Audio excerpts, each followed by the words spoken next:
We take off from Tucson, Arizona on our 23-day overseas adventure travel trip starting out at the southern end of the Andes Mountains in Buenos Aires, Argentina. Our OAT group size is small at 14 as we meet our trip leader, Meki. Our first stop is the Obelisco de Buenos Aires and is a National Historic Monument and icon of Buenos Aires. Located in the Plaza de la República in the intersection of avenues Corrientes and 9 de Julio, it was erected in 1936 to commemorate the quadricentennial of the first foundation of the city. We take a quick pose in front of the obelisk. The next day we take a 30-minute drive to La Boca. This area is famous for their soccer football team Boca Juniors. As you can see, the bus driver, local guide, and Meki put on their Boca Juniors jerseys to celebrate being right next to the La Bombonera Stadium. The streets in the La Boca neighborhood are colored with the team's blue and gold theme. As you can see, the buildings are very colorful with full-size mannequins in the balconies. It is here on these lively streets the Argentina Tango was born. You can see the many street artists and tango dancers that work in this area. Also working in this area are the beautiful female tango dancers looking for a partner. At first, I thought this woman found me so irresistible that she wanted to dance with me. Of course, I said no thanks, but for some reason she was very persistent. So, I did some tango poses with her. She was light as a feather. Next, she wanted to get Bob to pose with her and Bob finally gave in. To our surprise, she wanted to be paid for the chance to dance with us. Then we figured it wasn't from our good looks, but that was her job. That night, Meki arranged for our entire tour group to get tango lessons from 2 professional tango dancers. They first do a demonstration and then they show us how to do the Argentina Tango. The Argentina Tango typically has 2/4 or 4/4 rhythmic time signature and 2 or 3 parts repeating in patterns such as ABAB or ABCAC. After 1 hour of tango lesson, Meki takes us out to a local tango club called the Milongas to experience it for ourselves. The woman lines up on one side of the room and the men use eye contact, and they have their hair motion to select the woman. The woman is compelled to dance the entire song before bailing out. Singing Bob was the only one that night that had the nerve to dance. On day 4 we flew to Bariloche and spent the rest of the day walking around town. The next day we took the sky lift to the top of Campanario Hill, enjoying the steep rise above the tree line. We hike around at the summit with this fantastic panoramic view of the Patagonia landscape below us. We all take our turns climbing up to the cross, hoping the wind doesn't blow us off the mountain. Below is the famous lake Nahuel Huapi with the small villages in the distance. The ride down the sky lift is even more breathtaking as you are facing the river while being suspended high above the treetops as we descend to the bottom. We gracefully exit off the chairlift to meet up with Meki for our next adventure. Meki drops us off at the launch site for the optional Limay River float. The raft oarsman guides the 8 of us smoothly down the river. We look over the side of the raft and you can see rainbow trout swimming on the bottom. As we float down the river, we get a close look at the landscapes of the northern Patagonia steppe. We continue to cruise quietly down the river until we reach some mini rapids. We are getting close to the ranch because there are cattle on the banks. Our river float lasted 1 hour as Meki meets us at the landing spot. At the ranch we have a nice peaceful lunch right on the riverbanks under a shaded canopy. Sue has lunch out on the dock. After lunch we visited a local family ranch living on the Patagonia steppe.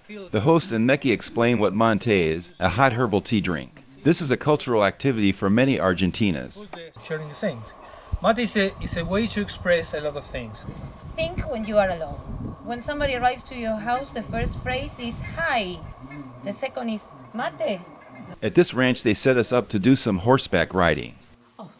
We all get our helmets to fit and proceed to the horses. They help each of us one at a time to mount the horse. The wooden step stump makes it a bit easier. Stick your left toe in the stirrup and swing your right leg over. Tucson Bob has a lively horse, as he will find out more later.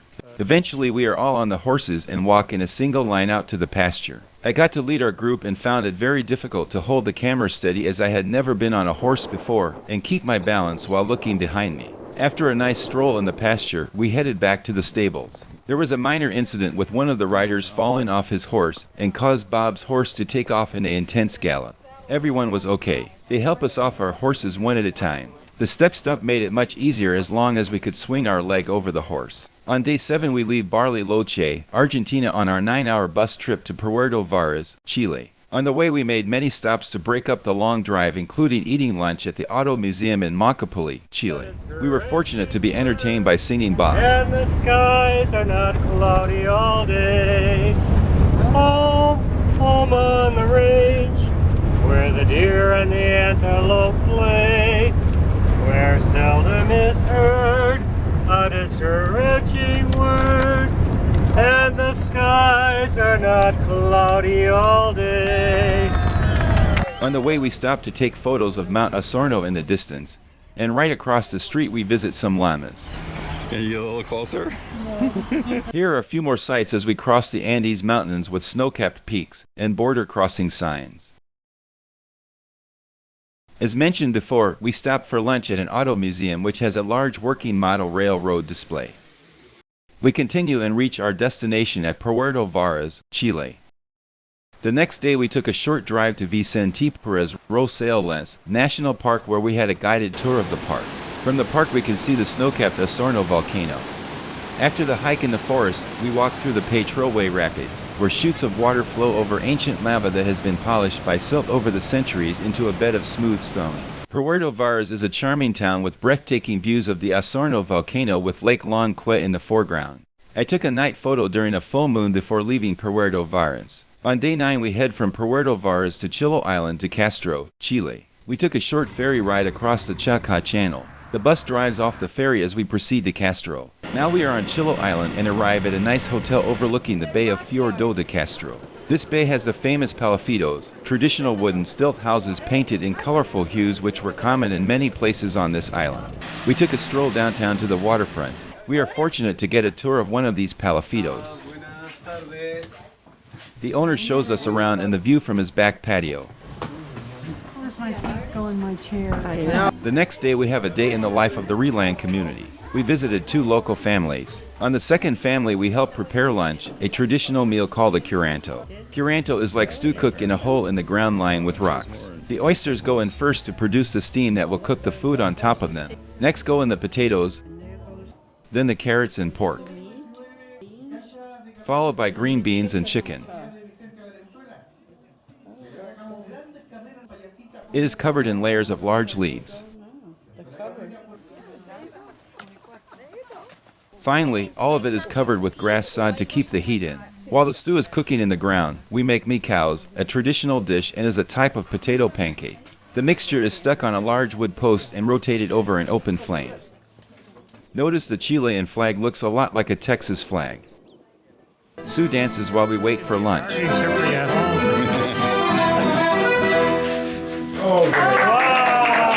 The mikaos is ready to be prepared as Meki explains. You can come inside here, eh?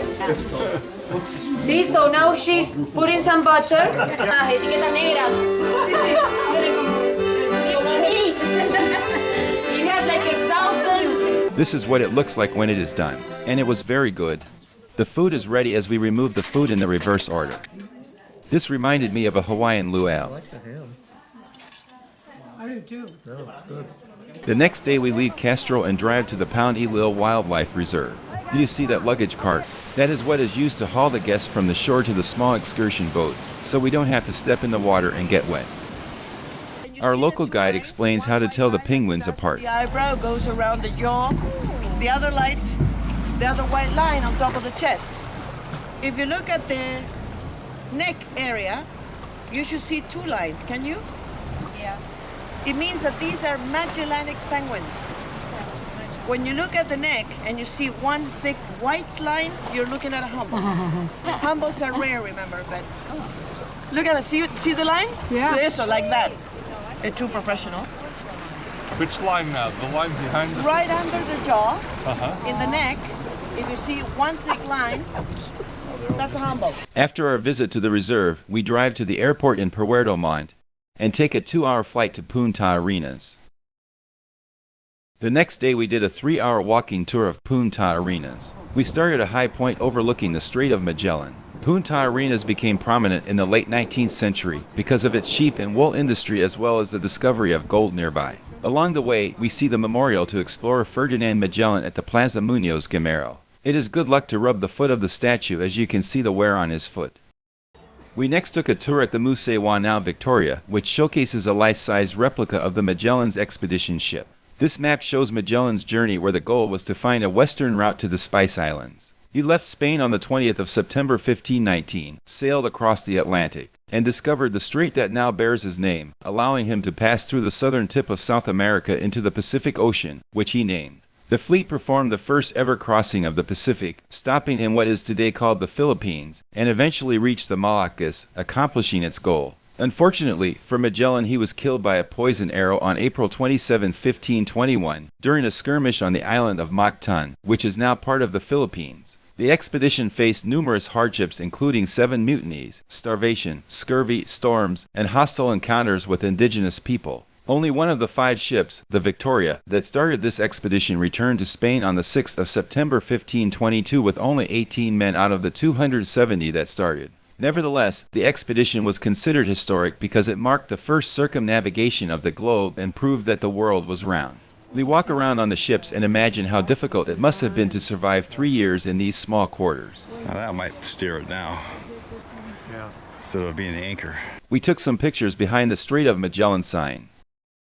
The next day we departed Punta Arenas, traveling overland for 6 hours to Torres del Paine with several stops on the way. One stop was to watch several thousand sheep make their way to get sheared. We will listen to the guide explaining about the sheep. On the way to be sheared. They need it. They need it. Yeah. They need it. Well, they look a little bushy. And Wow. They're like the wildebeest. sorry. I want to know if you ever saw Pato Davito Tonte. very nice. No. Hey Sue, there's our dog. Sue, there's our dog. We make another stop to watch 2 condors. Andean condors are massive birds, among the largest in the world that can fly, because they are so heavy, up to 33 pounds. Even their enormous 10-foot wingspan needs some help from the wind to keep them aloft. It is very windy in this part of the world as this semi-truck was blown over. We arrive at Torres del Paine National Park, widely considered to be South America's most beautiful national parks and is one of the most remote and windiest places in the world. We will stay 2 nights at the Lago Grey Hotel and relax for a few minutes before we head to the lodge for a nice dinner. This is the spectacular view we have from the lodge and our rooms. This is one of the hikes we had today to get a view of Grey Glacier. First, we must wait in line to cross the river over a wobbly suspension rope bridge with 6 people max. We walk along the shores of Lago Grey where we see a blue iceberg floating down the river. We continued our hike to get to the viewing point for Grey Glacier in the distance.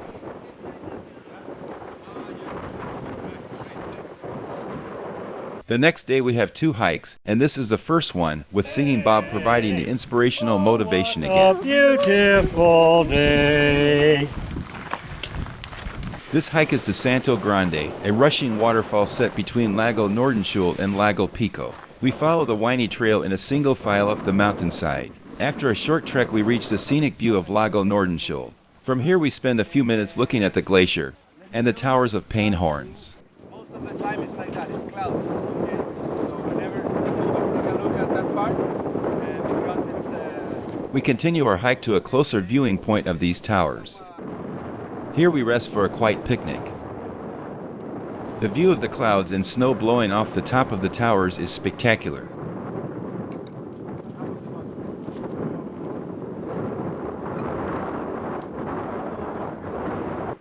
On the way back we ran across an armadillo. After lunch we do our second hike of the day. What are we looking at? Out in the distance we see a strange shaped cloud hovering over the towers of Plain. Since this is the windiest place on Earth, these cloud formations are not uncommon. Up on the ridge we see a wild llama. The next day we took a 6-hour bus trip from Torres del Paine to El Calafate. Along the way we encountered cattle crossing the road like the sheep we saw the other day. The border collie is keeping the herd in line. We reach the Argentina border where we switch buses.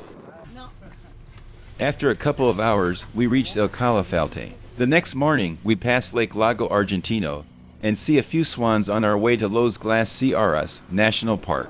In the distance, you can see the beginning of the Pertito Moreno Glacier. We arrive at the national park and there are elevated walkways to explore the glaciers. From the aerial view, you can see the glacier cuts off the tributary from Lake Lago Argentino. From the viewpoint, Lago Argentino is on the right and the glacier runoff is on the left. Notice the nearly vertical walls of the Lago Argentino side of the glacier. These glaciers are fed by a giant ice cap, the largest continental ice extension after Antarctica, that begins in the Andes and occupies well over a third of the park's total 1,700 square miles. To get a better view of the glacier, we take a charter boat ride out to the southern face of the glacier. The boat ride holds over 100 passengers as we get closer and view the towering ice peaks. While on board, we notice some hikers walking on the side of the glacier. This is an ice hiking excursion that is available from private outfitters. The boat goes by two condors standing on top of the steep river wall. Look how the blue light filters through the thick ice peaks. There is a calving in action. Get it, Bob? Did you get it, Rex? Yeah, I think so. As ice falls right behind it, another calving happens. Look at the size of that splash. That's what we're talking about. More of it. A few minutes later, higher on the ice wall, there is another calving with a big splash. These calvings produce small icebergs as they float right by us. That night we went back to the Calyanum Hotel for our last night there. The next day we fly back to Buenos Aires and stay overnight at the same hotel as before. That night we have our farewell dinner before we take the post-trip extension to Iguazu Falls in Argentina and Brazil. Sue enjoyed her ice cream.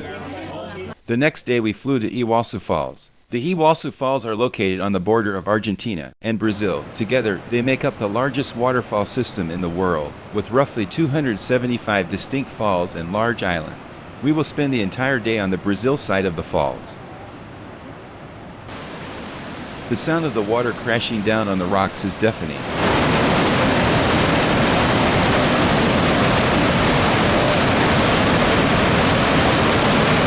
Here you can see the water flowing down the river, being fed by several more waterfalls. As the camera pans up, exposing the vast scope of the Iguazu Falls. We spotted this large spider right above our heads as we walked down the pathways to get closer to the falls. There are lookout points that extend over the river that is exposed to the intense spray from the waterfall.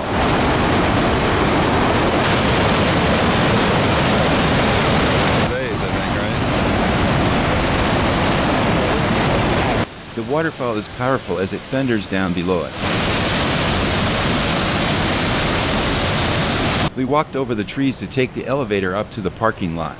The next day we spend on the Argentina side of the falls. This map shows all the trams and walkways throughout the park. We get there early and start at the tram station to ride a tram to the Devil's Throat stop.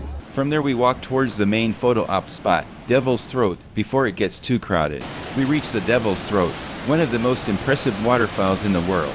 The Iguazu Falls are 1.7 miles wide and have varying heights between 200 and 270 feet, making it the world's largest waterfall. We get our Devil's Throat photos and start back to see more of the park. On the way we encounter a baby coati as it scampers off the walkway. We headed along the elevated walkway to the Migua waterfall.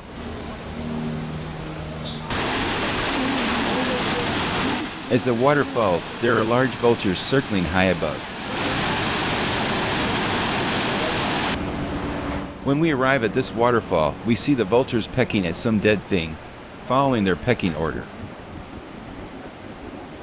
We encountered another coati walking on the wall. Coati are the most common mammals to see at Iguazu Falls. Okay, now for the fun part. We decided to walk down this steep path to take the waterfall plunge. We board the jet boat and take off to the waterfalls. Here's what it looks like from the walkways. This jet boat goes very fast as we get airborne over a few of the rapids. You can see the waterfalls coming up in the distance.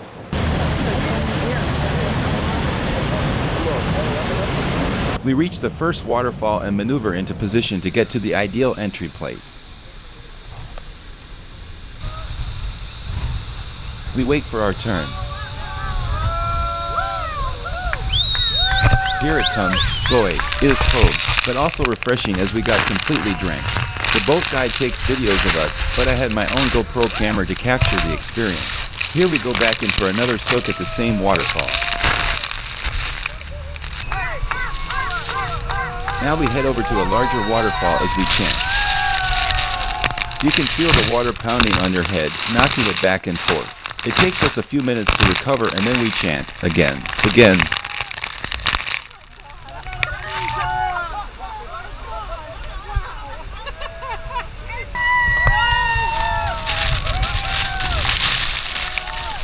Here we go again. You can't see anything but a curtain of water falling on your head.